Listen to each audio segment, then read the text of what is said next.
the world is full of pictures. That's so The true. world is so many pictures and That's so so many true. beautiful pictures. Yeah, that's so true. You say, I'm a really good photographer. Yes, I have taken many lovely shots, but by no means do I feel that I'm that I'm so super special. Yeah. Let's be honest, because there are a lot of beautiful photographs. Yeah. But I think when you work in a medium like film, where there's a group of you working together on something, and Yes. you've got something deeper to tell. That's true. It's not just like this is it here. It's like that depth.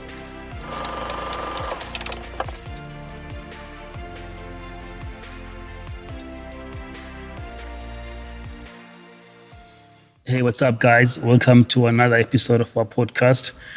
Thank you so much for joining us on a weekly basis, guys, for watching our podcast, listening our podcast, on the first episode of our podcast. I forgot to mention this news to you guys last time. Our first episode, we went number one on Apple Podcast, on South African TV and film interview for about a week. And then I think now we've just been bouncing between 10 and 5 now. But on the first week of our first episode, we were number one in South Africa. So thank you so much, guys, for downloading, for listening, and for watching. Please don't forget to subscribe on our YouTube channel. Without wasting any time today, I have a special guest. His name is Jan Verboom. I'm not sure if I'm saying it right, Jan Verboom, but I'm just gonna let Jan to introduce himself so that you guys can get to know him better. How's it, Jan? Hello, nice to meet you. Thank you for having me. Nice It is Jan Verboom, yeah. Yeah, thanks, man. So thank you so much, Jan, for just, I had to, cancel another guest. When you said, yes, you're coming, I canceled someone else. I was like, okay, cool, let me just cancel this person. If Jan said yes, okay, cool. Cancel. Thank you so much for joining us this week. Just looking forward to, to hear more from you. So, would you mind to tell us more about yourself? Tell us, our guests, listeners and those who are watching, more about yourself. Well, I'm a stills photographer. I don't know how far back you want to go. Yeah, no, as much as much as possible. As much as possible. So, what is quite interesting, and it's a story that I quite like to tell people as well. Yeah. I used to live in South Africa. Well, I lived in South Africa. I was born in South Africa, actually. Yeah. And then when the military service came along, I decided that I didn't want to do my military service here, and I left South Africa. And I was away for about 8 years. My parents were Dutch, and I ended up going to Holland, and quite miraculously, well, just by chance, Yeah. there was a part of me that really wanted to do farming. Okay. And to get in touch with, nature, the land, Yes. the source of all food. Yeah. It seemed like quite a sort of a deep, or sort of like quite a spiritual sort of journey to sort of be on. Sure. And I studied for 3 years, and I majored in dairy farming. And Oh, wow. What did you study? It's called biodynamic farming in Holland. Oh, it's very big. It's big in Germany, Denmark. Sure. There are lots of countries. Switzerland, it's also very big. Okay. So it's like it's very similar to the Waldorf schools that they have here in South Africa. Sure. It's a similar philosophy. I wouldn't call it organic, but it was it's quite a wholesome approach to sort of farming, okay. like with the things. But I'm not going to go into that because Yeah, it's probably sounds not that interesting. important. It's not that important here now.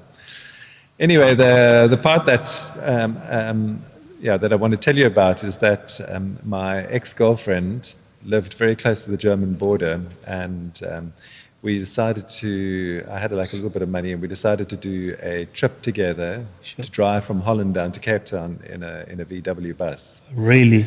So I bought myself a bus, and because she lived very close to the German border, Yeah. I thought to myself, well, let me buy a Nikon camera, because they were a lot cheaper in Germany than they were in Holland. So Yeah. I was so busy sort of getting the vehicle sort of organized. Sorry for cutting you. So what year was that? God, it's like the late 70s, I think. Jeez, like 80s. yeah, or that's so. Yeah. yeah. I was not Yeah, even. I was, look, dates are not one of my strong points. yeah. Anyway, so I fixed up my car, and then I decided to. We traveled down. It was 30,000 k's. We were on the road for 9 months, and when I arrived in Cape Town, it was nice to see a lot of my old friends again. And as you know, So you were on the road for 9 months. I was on the road for 9 months. Yeah, That's and we crazy. traveled. I actually traveled over the Saharan desert.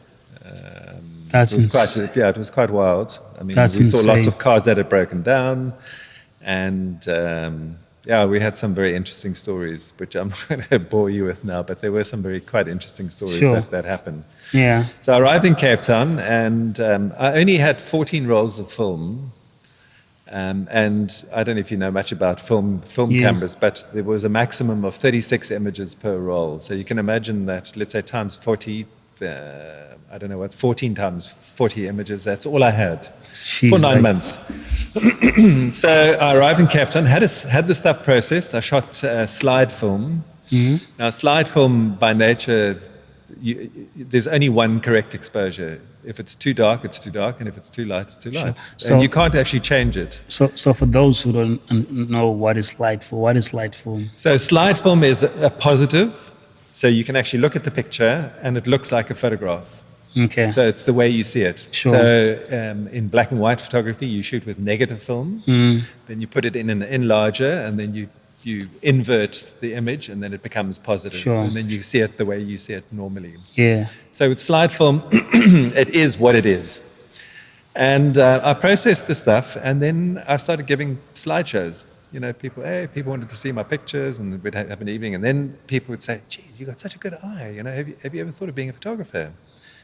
And I had never, ever thought of being a photographer because I'd taken pictures, and I certainly didn't rate myself very high. Yeah.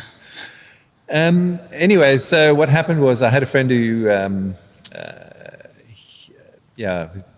she was working for a modeling agency, and we went away for a weekend. We went to Cedarburg, and there was a German. So is that in Cape Town now, or? That's in Cape Town, yeah. Okay. So I was in Cape Town, and we went on this hiking trip, and he said, would you like to come and help me next week? And he really liked me, and, so we worked together for a little while. But then he went back to Europe, and then he said, you know what, I've got this other photographer, Cape Town photographer, you can go and work with him. And so I started. So it was all by chance that I kind of rolled into photography. What year was that? Well, was that like the 80s now, or still 70s? No, I would say it's in the early 90s. Okay. Yeah. No, it was, no, I'm lying. It was the later 80s. So it was probably about 86. Oh, okay. That's when this all happened. Sure. Sorry. Then I started working with other photographers. I worked at Ogilvy in Cape Town. Yeah, there great. were 2 in-house photographers there. I did a lot of car photography, and then Brian Siltrip, who was their creative director, and they sold out to Ogilvy. Ogilvy bought them out because it was a different agency at the time. Okay. And he said to me when Barry White, who was the in-house photographer at the time, he said, Jan, I really would like it if you came and joined us, as a photographer. And I said to Brian, Brian, I don't think I can do this, man, because I've never ever had a picture published. Yeah. So he said to me, no, just put some stuff together. I just want to see what you can do. And so, then I got a call 2 weeks later. He says, listen, dude, I want to offer you the job.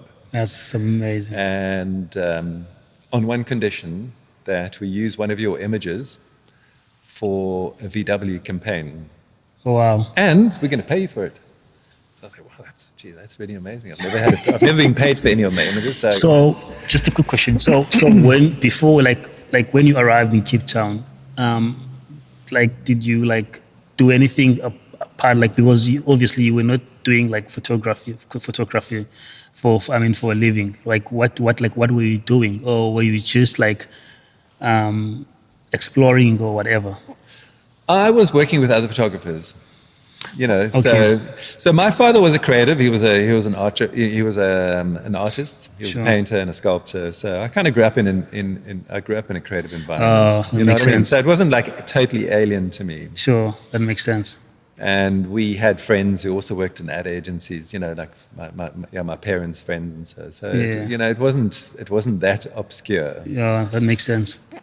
So then Brian said, "Yeah, we want to use that image for our campaign." And I said, "Yeah, fantastic." And about 2 months later, it won an international award. Oh, wow. It was a picture that I'd taken of an aeroplane. It was up in Joburg. I was actually assisting on a job. It was a TVC, Yeah. and they flew me up to Joburg to work on the TVC as a what do they call it, like a production assistant. Sure. And I had my camera on my neck and I photographed it, and then that became the shot. It was really nice because it was a photograph and a little bit of text. So obviously the text had something to do with it, but it was the photograph that sold the shot. And that's pretty much how my career started. Then I was with Ogilvy for 5 years. I worked on VW accounts, Audi, they had Woolworths, they had lots of accounts. So I sort of tested the waters in many different types of styles of photography. Sure. And then in 1996, I decided to leave. That was 5 years later. I decided, I've got to go and do something else. I'm start becoming a photographer. I had a very nice portfolio, and I knew a lot of people in the industry. So I went off and I needed a studio. So that's how Roodebloem Studios, where you guys are currently shooting. Sure. I used to live up the road, and one day I was driving up the road here, and I just saw there was a bit of activity going on here, and I thought to myself, let me see what's happening. I was driving up Roodebloem Road one day, and I saw there was a bit of activity here at the church, and I thought to myself, well, let me see if maybe they've got a space for me to rent, because I needed a studio. And it just so happened that week they'd had a meeting and they decided that they wanted to rent out the hall, which is next door. Oh, wow. Anyway, I started renting it out. It was quite, at the time, there weren't many people going to church. They're very big buildings, and they liked me as a tenant, and I started fixing up the place. I started painting it up and making it look nice, because I also wanted it to look good. And then I can't remember what time period went by, but it was less than a year later that they said to me, "You know what? We're thinking of letting the whole building go. Would you like to put an offer in for the building?" And was that like a church? This was a church, yeah. There was a beautiful organ over here, a massive organ, which I didn't want to keep, because it felt like such a waste to just have it here. Yeah. I could have had it, but it was, and it was actually quite sad, because people didn't go to church as much like they used to. So this was obviously a home for people, like meeting each other. Yeah. It was a Methodist church, so it was there are lots of memories. I've met lots of people. I've met people that got they got to meet each other here. They got married here. They lost their virginity here. It's hilarious what people tell you. And and then I bought the building, and then I thought to myself, well, what am I going to do with this building? And there was an ad agency that was very keen. They were called Baked Beans at the time, and they were interested in it, but it became very complicated. And then it gave me enough thought, and I thought to myself, the overheads are very low, so why don't I just start renting a space out? I've got a bit of gear, I've got stuff, and then before I knew it, it sort of got busier and busier, and that's how it became. It wasn't like my intention to start a rental studio either. Sure.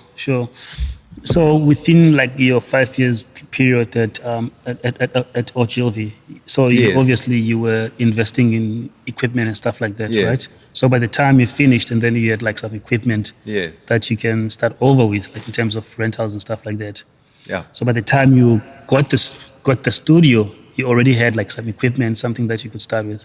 So as soon as you left there, like you started freelancing, or you were just maybe started like renting out the place, and then you were thinking of what was your next step? So, what is quite interesting, which I think is also worth telling, is that at the time, if you were a photographer, there was almost like a hierarchy. There was like a thing, like in the military, you have your Yes. You know, like The the longer you've badge. been, you get another one, another Yes. stripe or another whatever on your badge.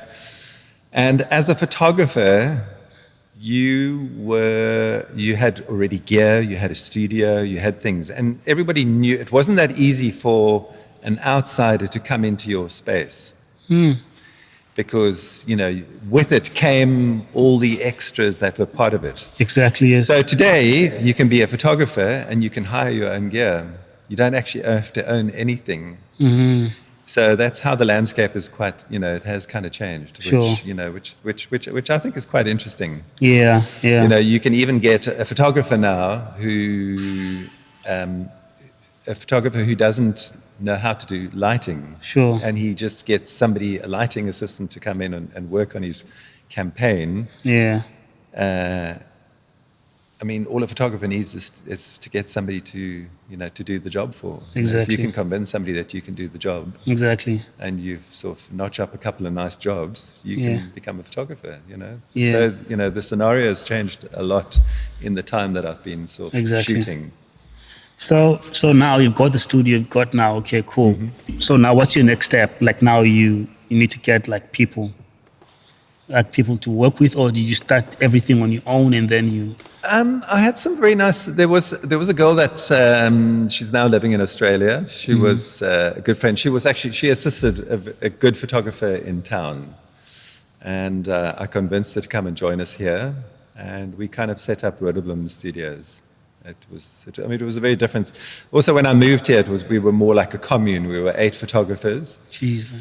And we'd all, you know, you wouldn't pay to have a space here, but, you know, if you used the space, then you would charge your client. So that, you know, Yeah. so that was the model that we ran on Oh, then. it was more like a community thing. Yeah, it was like a community thing. So Yeah. you kind of collectively have a space that you can all work from. And you charge the client.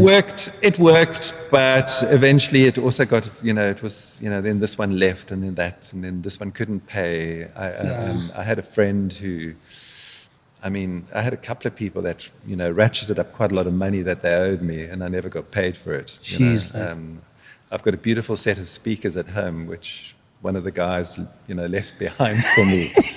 I mean, they're like crazy speakers. They're like they're like these super expensive Italian speakers made with like rosewood or I don't know, some kind of exotic wood. Sure. And in a way, I'm glad to have them. But you know, it was the kind of knock. It wasn't money related. You know? And he felt bad, and he just sort of said, "Look, let's do a straight swap." Sure. So I mean, for you to have been running the studio like that much long, you must be doing something right. Like something very, very right. Because I know people who started business 2 years ago and they're not existing today. You know what I mean? People who started business 5 years ago and today they're struggling, they're closing down because of the issues that we are currently facing in our country and in the entire, you know, planet, you know what I mean, the world.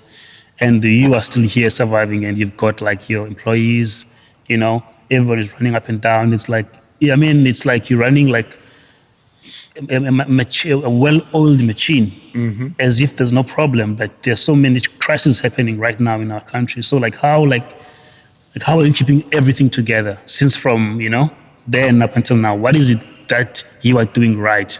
Yeah, look, I mean, I suppose from the outside, it doesn't always look as good as it does from the inside. You know, you know, there's the reality, like how people perceive you. That's the one thing. Yeah. I mean, it is true. We've been running for a very long time, and there are many things that we have done right. Yeah. But also with like all the COVID stuff, the power that's going down, it does it does affect our industry. Yeah. And also, what's also quite interesting is that the costs of doing shoots have also been brought down quite a lot. Yeah. So, you know, the kind of income that you had from a big shoot, Yeah. you know, there's a lot less of that. And, you know, I'm not going to mention suppliers who come to our studios, but, you know, you can see that the shoot dates are becoming less as well. Yes, that's true. So it does make for interesting sort of mathematics to sort of see how you can kind of do that. And, you know, I'm now 64. But you can't say that. No. No, you can never say that. Yeah, thank you. So you're late. But, the reality is, how's this going to carry on? Because there might very well be a time when I don't want to be here all the time either. I've loved being here. It's been a fantastic sort of journey. Sure. And how does one transition from where we are now so that it kind of stands on its own 2 feet?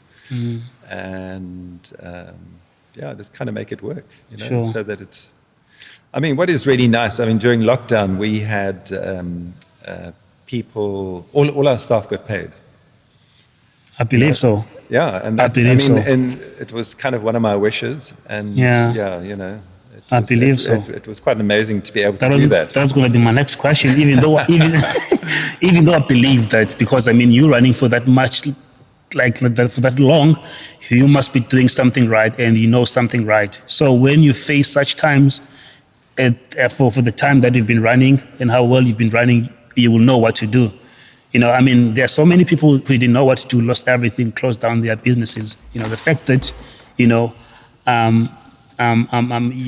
even managed to pay your staff during lockdown. Yeah. That's my question.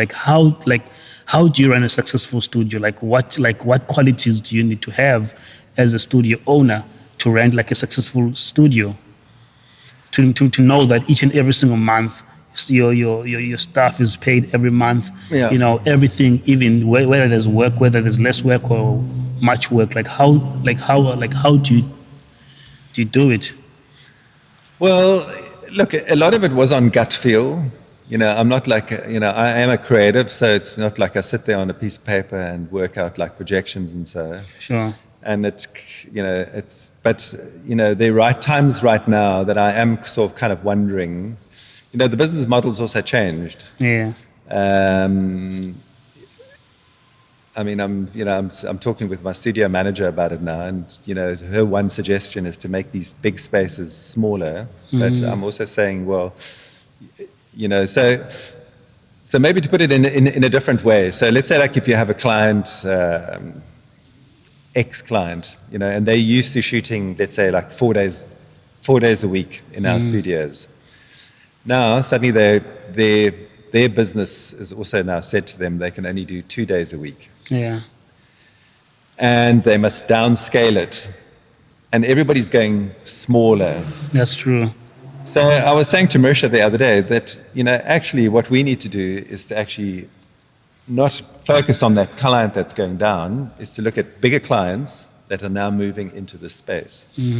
That would be another way of doing it, because, and there are people, so like, let's say like video crews, which they would normally go into big studios. So maybe there's a space there for us as well, That's where true. we can also do it. So I think one's got to be adaptable. I think one of the reasons why people like coming here is because they get, as you can see, this is all nice and clean. Yes, and it's, exactly. Toilets are good, and so we try and keep a standard that's going there. Yes. Another great advantage that I've had is that because we've got 4 big studios, we can also share the costs. So it's spread out over the different studios. I hear you. So if you have one space, it's more difficult because you still need a cleaner, you need somebody to lock up, you need somebody to look after the cars, you need, and you can't just have those single people on one studio space. That's true. So, Yeah. So now, your photography, okay, now before I get to the photography part, I just want to know, because I know that there are so many people who would love to start a studio, studying photography. They would love to start their own studios. What would you say to someone, at the moment, they don't have a studio, they just have a camera, and they want to have their own studios where they can do their own projects and rent it out, get a little bit of money. What advice would you give them? To start up something? Well, look, at the end of the day, whatever your overheads are required to what you are offering, you need to be able to write that off against, what your business is, bringing in. Otherwise, you're going to run into trouble. Yeah. So, it is tricky. So I think, I would advise anybody to sort of try and cut the overheads as much as possible. So, when I came here, and you'd never say so, I had quite a few people come to me and said, like this, it's like a bit of a harebrained idea. Like, who wants to come all the way from the center of town to come to Woodstock?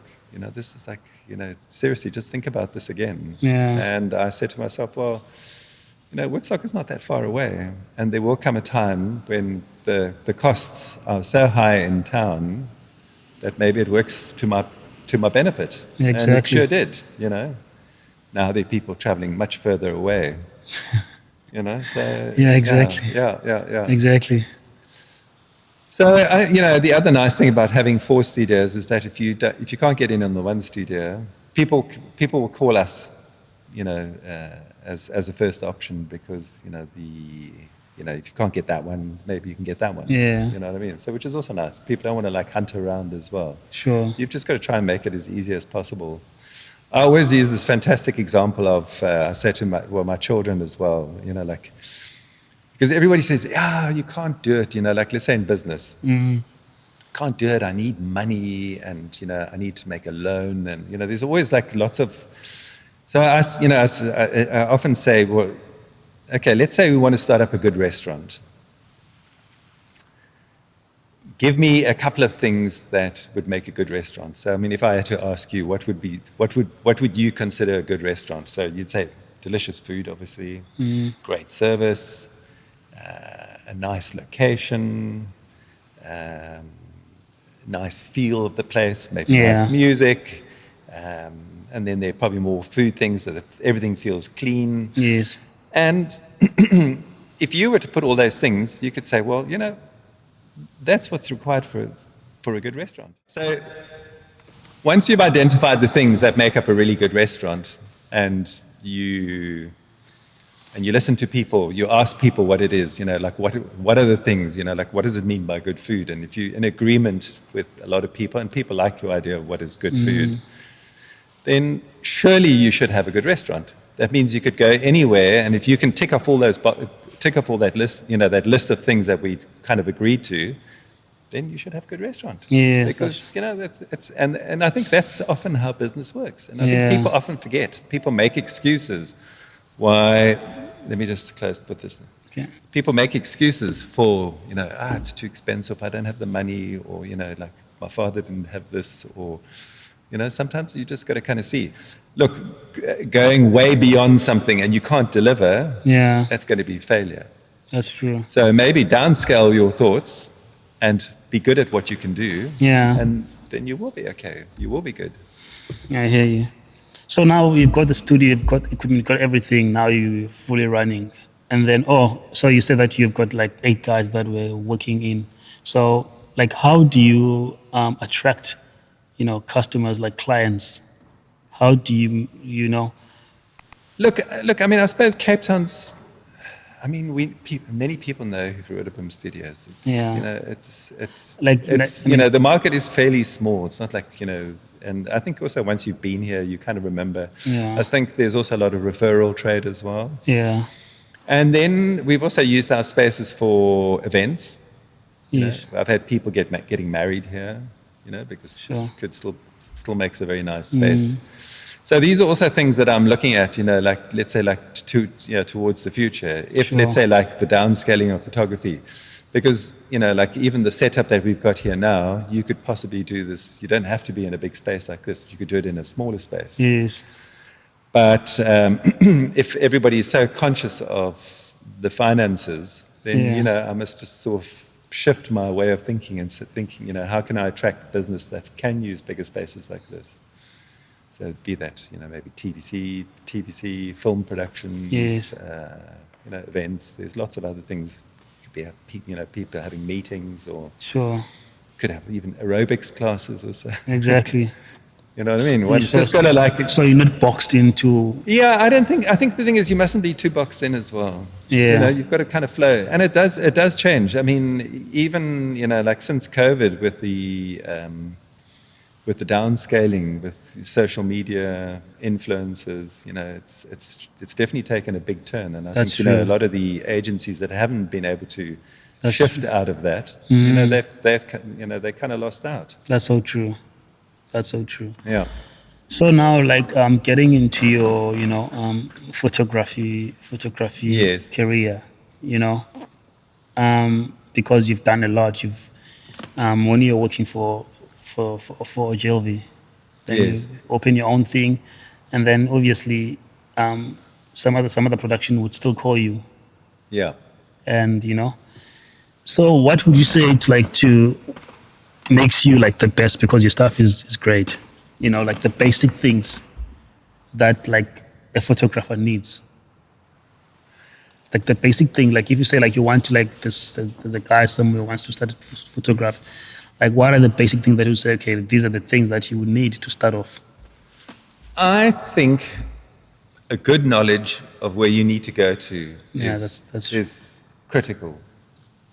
If you can't understand at the end of the day, as a photographer or anything, you are reliant on an outside source of income, Sure. and you need to deliver. You've got to supply whatever it is. Yes, It's like, you can have this, you can kid yourself in being the best restaurant ever, but if the people don't feel that, then there's no point. that's so true. So it's the same thing with being a photographer, and I would say, I've seen many photographers come and go, and I think there are many photographers who, they love photography or they love the idea of photography. It's like also in a relationship, I can be in love with a woman, but I mean, if she doesn't love me back, it doesn't really help. Exactly.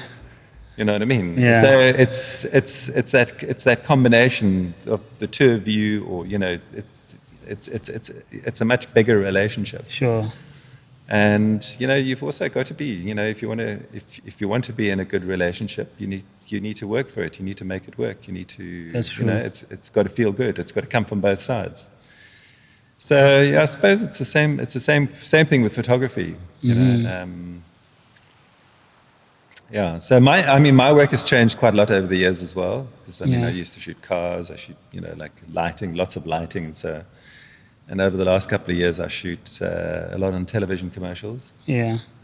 So So, like, what are the disadvantages of being like a photographer? What are the advantages? Something that you would say, oh, listen, you want to be a photographer, but then you must be aware of this and this and that and that.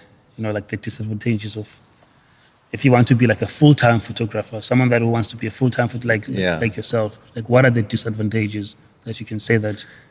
okay, so yeah, look, I've got quite a lot of questions in my head around that question, because Yeah. another way, I mean, if you put the question slightly differently, and I don't know if it like covers your question, is to Yes. say, if I were 25, 30, starting all over again, would I be a photographer? That's a good So question. that's phrasing it in a slightly different way. Yes. So firstly, I just want to say I love photography. It gives me an immense amount of energy. I love being a creative. I love making beautiful things. I love. It feeds me incredibly on the inside. When I take beautiful pictures, I kind of feel not proud. Yeah. It's like you think, wow, it's beautiful. I love that shot. I can also let it go very quickly. Yes. Because then there's another one that comes, and it keeps coming. It's like almost like Yes. it's like a pleasure sort of kind of thing that just keeps coming back and again and again. And I get tremendous feedback, or I get a tremendous sort of inner satisfaction about delivering Yes. nice pictures. And I think that's also a very crucial thing. It's like that restaurant. You need to deliver a really good, if you go to a restaurant and you know that the cook loves his cooking, Yeah. you're going to enjoy it a lot more too. And it's the same thing with, if you can see that coming through in the photography. And I think there are a lot of photographers who don't really feel that. They just see it as, oh, you need a picture of this, let's take a picture of that. Let's take a picture, and they've never really thought about. So once you get into that groove and you start creating, I think it kind of, Sure. it feels. Then coming to the question about if I was 25 again or 30, what would I do? I probably wouldn't choose photography. I would probably go more into filmmaking. Why? So filmmaking is. So let's put it. I mean, you've probably had discussions with people already, like about AI photography. Yes. I don't know Yes. if you've seen. There's some of these groups where you can put photographs in, you can sort of make it do things, you can Sure. supply it with photographs of yourself, and then suddenly it pops out different people of yourself. And I think that the algorithms are going to get stronger and stronger. And I think eventually a lot of photography, let's say like if you have a pack shot, can of Coke or whatever, you can easily make that up on computer. Yeah, You know, there's no need to photograph that anymore. that's true. You can light it, you can tell it lighting from this side, a bit of soft over here, and it's make the, so it runs over the lettering so you can read it nice and clearly. And you can make it a nice high resolution. You can start putting things. Yeah, I mean, there's also another thing is that people numb down. You know, let's say like if you were to see like an AI version of a can of Coke, nobody's going to say, "Oh my God," like I can't Yeah, drink that's this true. stuff. This is like fake. Yeah, that's true. You know what I mean? So it's like like. What is it doing for the person who's looking at the image? Yeah, You know what I mean? So I think there is going to be masses of shifts towards the future. And I think photography will also fall to that. I think, a lot of people who had certain talents are suddenly not needed anymore. And I think with moving footage, there's a narrative, there's a story, there's stuff, even like the two of us are talking now, there's stuff coming out which you didn't know that was going to come out. that's true. And which is going to make it a lot more difficult for an AI. I mean, it might, maybe towards the future, maybe in 50 years' time, you can have an interview with me without me even being sitting here, for Yeah, instance. that's Who true. knows? I mean, I don't know if you've seen, Bruce Willis has now just done his first TV commercial where he's agreed to it, that they're allowed to use his face, but he's not actually in the commercial. Really, I haven't seen Oh, that. you haven't seen it? No. I saw it last week. I'll check So it out. it's an AI version of him, and he's fully given them permission to use his face. And yeah, he's like Jeez. endorsing a certain product. So, Yeah. that's coming, We might get Claudia Schiffer back, out. Yeah, I all mean, all these models from the 80s, or suddenly being back and sort of Exactly. suddenly with clothes again. It was like quite crazy, yeah, I mean, I've seen like most of your stuff, like your stuff is amazing. Like you take like amazing pictures, like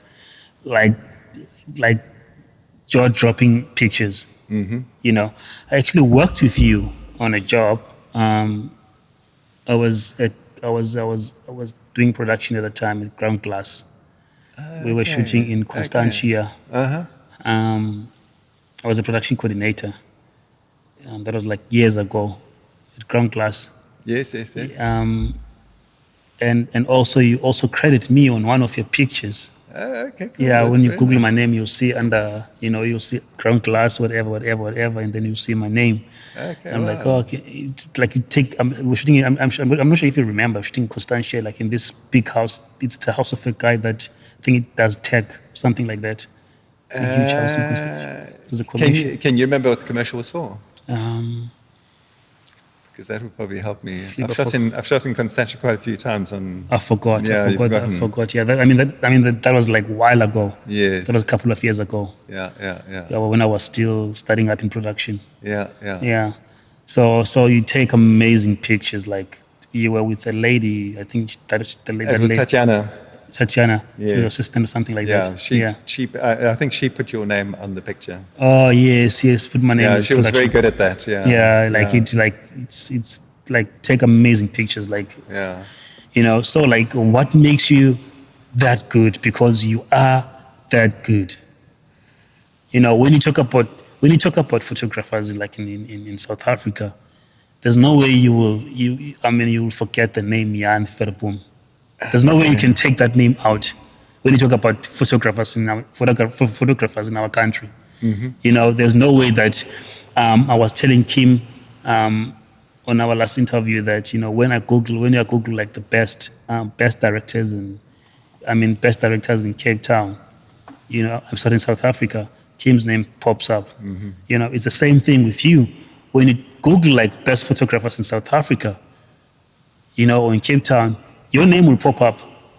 Look, You know what I mean? yeah. So it doesn't pop up by chance. No. You know, because there are so many, like millions and gazillions of photographers out there. You know what I mean? Cape Town, Joburg, PE, you know, different places, but your name pops up. Like, you are that good, you know? Yeah. Thank So, you. so like, what makes you that good? Well, look, it's something that I don't think about very often. It's, I mean, when I go and photograph, I get so into just photographing, filming, making beautiful stuff. Yeah.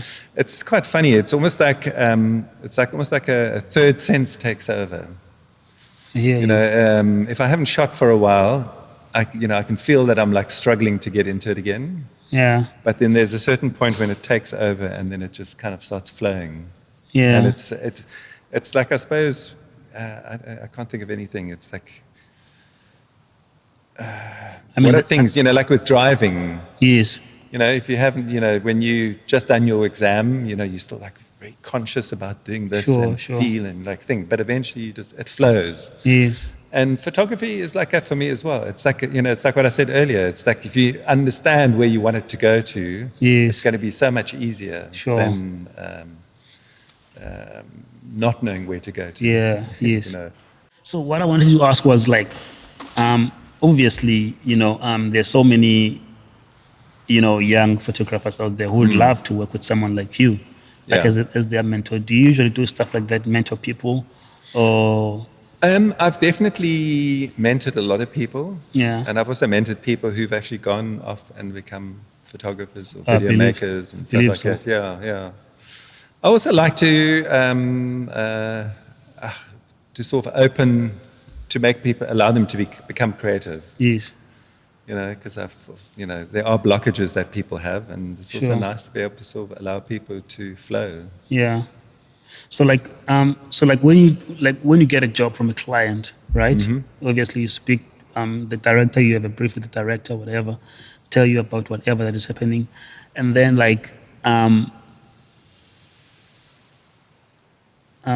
don't know how to put this question. I want to put it in a very way that you understand it because I'm the only one who understands this question. So I want to put it in a way that you understand. So how do you meet, because obviously productions and agencies, they've got different expectations. You know what I mean? So how do you meet those different expectations and continue being the best that you are? Because it's somewhere, somehow you'll spill that milk. Well, I think the thing is, I think a duty of anybody who's delivering anything, be it an architect or somebody who's building houses, is to actually sort of find out Sure. what it is that somebody wants.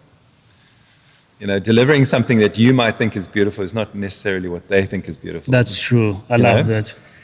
And I love that. And sometimes it also means to sort of show them what you think it could be. And you could reference something. You could say, look, I think we should be this direction. It's also, I've been in situations with art directors before that they know they've booked me for something. Sure. And I know very well that they haven't really thought about it that much, but they know that they need to get a shot of this and this and this. Yeah. But they haven't, they don't also want to they don't want to cramp your style either and saying, we have to have it like this, and then this must be behind there, and then the window must be over there. Because Sure. then they're over-directing it, and then Yes. I'm just doing what they want me to do. Yes, yes. And then it's like very often you get disappointed. Yes. But when you look at, you look at what should the image be telling, who's your target audience, Yes. what would you like a reader who's looking at the picture, what would you like them to feel, where do you want this, where do you see this product going to, if it's for something for marketing purposes and that. stuff like that. I love that. So obviously when you're working as an art photographer, if you're working for yourself, I mean, I'm actually lying because there are many art photographers who actually also think, Yeah. my client will like this. So then it's not really they're doing it, they're actually putting their stuff on what they think their clients do. Yes. So I think to be really free is to say, this looks beautiful. I like this, I don't really, I'm just going to do it. Maybe other people don't really respond to it in that way. Yeah. But often people do respond to it in that way. I've got an Instagram page, my personal Instagram page, Sure. which I haven't posted anything on for the last 2 years. Yeah. But it was very much an expression of me as my inner artist in a way. But it wasn't art for art's sake. It was just me being creative. And there were obviously a couple of shots of my kids in it, and it was like being silly, and there was humor in it. Yeah.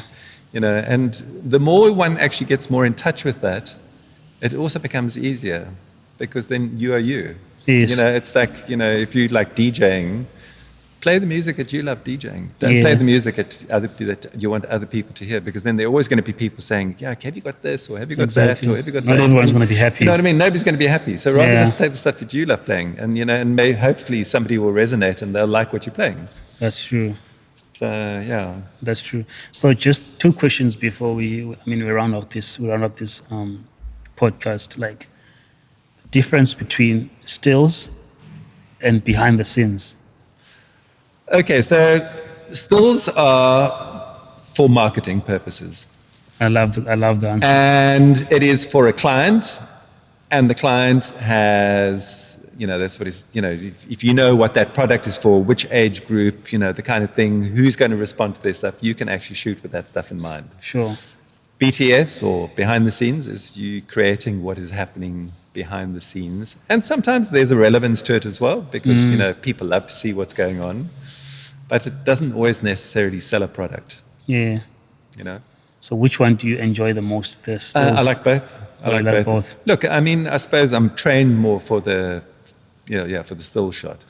Yeah. So that's, shooting the image. The BTS, it's a mood thing. It sort of kind of gives you a feel of what's happening. Yeah.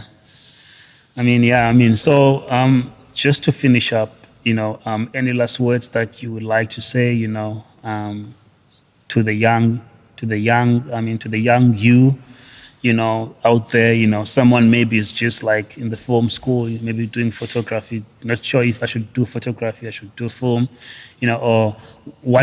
or someone who's just asking themselves, okay, I'm going to do photography, okay, so, and then what after that, Yes. because some other people, they don't see photography as a career. Yes. They just see it as like, and something is more like something extra, like something that you just do for fun or whatever, a hobby or something like that. Yeah. It's like if you're talking to our parents, I want to do photography for a living. It's like you're crazy. Go and be a doctor, go and be a lawyer, go and Yes. be, you know what I mean? And then they meet someone like you and now realize that really photography can, you know what I mean? So what would you like to say? You know what I mean?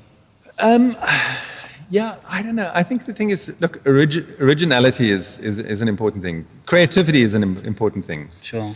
And I know it's like quite a sort of, it feels quite vague, but when you speak from your heart, or when you speak from your soul, if there's something that mirrors inside of you, commercial work is different though. If you've got a client, or if you want to do like a pack shot and you need like a tin of Coke or whatever it is, and a little setup, it's difficult to, you can put something in there, you can put your knowledge in there, like maybe beautiful backgrounds, beautiful lighting and stuff like that. But it doesn't really necessarily speak for, you just doing the shots. Yes. And they're probably not shots that are going to be remembered forever and ever, because, like 10 years later, they're still doing shots that are like that. Exactly. On a similar theme. Yes. But what I would say to people is to try and be honest, to try and do things. Don't do, and I see this is, a lot of social media that it really it gets my goat. It's like everybody's trying to be like everybody else. That's what I always say. It's just like, and why is everybody following this formula? Yeah, exactly. I find it so boring. Exactly. I love it when people are like, if you're quirky, be quirky. Yeah. Bring the. So there's an amazing photographer, a guy called Elliot Irwit from the United States. And you can look him up. Check him out. But I've come to kind of realize that the style of photography that he shoots is one of the most difficult styles. It's the ability to see humor in situations. So he will see things, he'll do, like I remember there's like a shot of this like old lady, like an older woman who's sitting at like having coffee, and she's got this tiny little dog. It's about this big with these little bulbous eyes.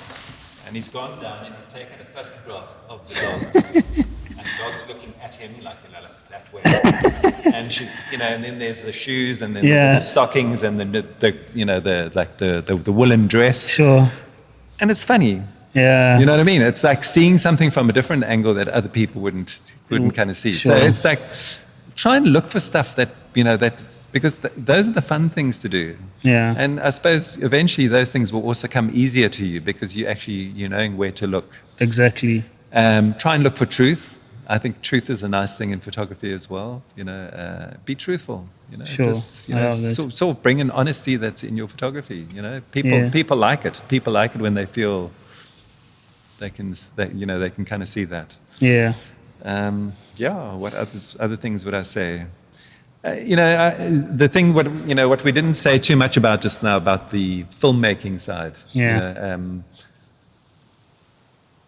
Like books or films or stories, when you can try and bring that together into a narrative. Sure. I think there's something much more fun about that too.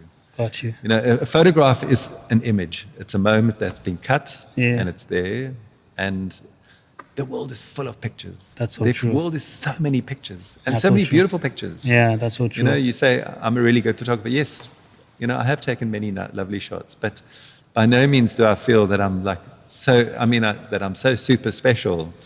Let's be honest, because there are a lot of beautiful photographs. Yeah. But I think when you work in a medium like film, where there's a group of you working together on something, and you've got something deeper to tell. That's true. It's not just like this is it here. It's like that depth, and you can make people think, and you go make people. Like if you could. I mean, I love like documentary work. I love stuff where I love watching movies where I think, wow, yeah, nice. I like it. Stuff that makes you think. It makes you think. Yeah. And I had an amazing conversation with somebody this week, and they were saying the problem with today's future children, people growing up, is let me just think what the best way to put this is the difference in right and wrong. Things like truth. Mm-hmm. It's easy just to be on a mold. We can just all be like That's true. Like that sausage machines or factory stuff coming out. Yeah. But it's like, how do you make something individual? How do you make it like? And that is what I would love to see more of. Yeah. And that's maybe one of the biggest things that I would say to people is like, just put yourself in it. I hear you. Sure. Yeah. I mean, there's so much that I would love to talk to you about. I'm sure at some point we'll definitely invite you again so that we can continue, because there's so much stuff that I wanted to talk to you about, but because of our timing, So, any last words? Like where? Jan, where you going from here? I don't even know myself.